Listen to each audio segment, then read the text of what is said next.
Okay okay अलविदा and poly hostel. मैं जा रहा हूँ जी आपको छोड़ के जनाब। हुण पॉली हॉस्टल को छोड़ते मैं हुण रवां दवा और बैंकॉक एयरपोर्ट की तरफ। और अल्लाह करे मेरा सफ़र कोशिश खैर खुशी नाल सफ़र जारी रहे, मुसीबत परेशानी को लो बचावे अल्लाह ताला। मैं चाहना कि अल्लाह ताला हर मुसलमान को अपने हिफ्ज़ व अमान च रखे और मेरा सफ़र खैर खुशी नाल जारी रहे। और चलते पे हैं जी पॉली हॉस्टल को बाय बाय कर देते से चल सब बैंकॉक कहीं भी हॉस्टल या होटल होवो ना तो तुसा एयरपोर्ट बहना हुए तो तुसा बस के जरिए लगे वञो। बस के जरिए 60 बात तक इत्थों 28-30 किलोमीटर दूर है बैंकॉक एयरपोर्ट तुसा बस वाले घिंदन तकरीबन 60 बात, जो कि बहुत ही सस्ता है। अगर तुम टैक्सी दे वेसो तो टैक्सी वाला तुहाडे कोलों घिनसी 500 बात। तो अगर तुसा ट्रेन ते वेसो ट्रेन वाले तकरीबन 150 घिनसन। तो महंगाई बस बहुत सस्ती है। तो मैं और बस के ही वेसी बस वेसी S1।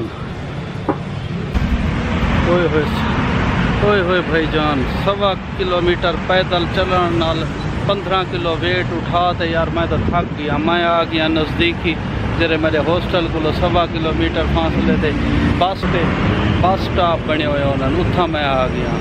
और मेरे पिछो जेरे गोरे खड़न और ये भी एयरपोर्ट वेंदे पाए।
मैं आ गया सिंगापुर एयरपोर्ट के उत्ते और तकरीबन 45 मिनट की फ्लाइट आई और काफ़ी थक गया। सारी रात का नहीं सुता क्योंकि मैं जागता रह गया। सवेरे मेरा बोर्डिंग टाइम आई तकरीबन 6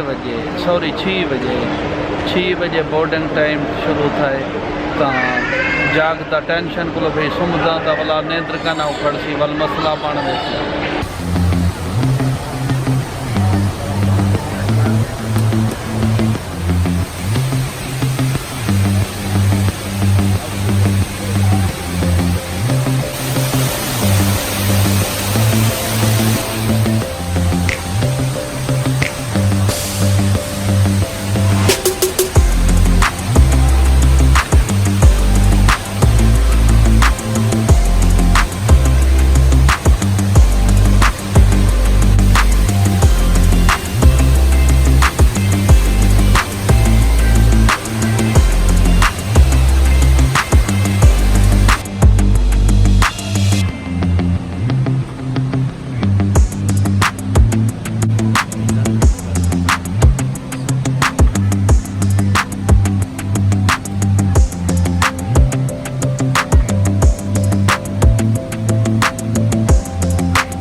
many days gonna be here? Only 3 days.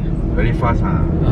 यार मैं हुण जरा एयरपोर्ट ते आया ना, एयरपोर्ट को हुण करवाई है टैक्सी भाई साहब ने इकट्ठे मैं वेंदा पिया हॉस्टल दा मकाम है एक मैं दसे ना लोकेशन एक समझ नहीं आती है अपने तरफों कुछ लोकेशन पहले मैं अपने तरफों कुछ दसे ना लोड़ मच्चा बैठे खिचड़ी पकी बैठी है हुण जरा है ना चेता रलिया बैठे एक तो सारी रात नींद कानी आई दूजी गाल है हुण वेंदा पिया दा हॉस्टल पिया लेकिन मैं सिम परचेज नहीं की थी सिम भाई उतना $50 दी बहु एक्सपेंसिव भाई तो हुण मैं ई भाई साहब आखे तू गन 711 तो मैं हुण 711 तो वाला सिम परचेज करे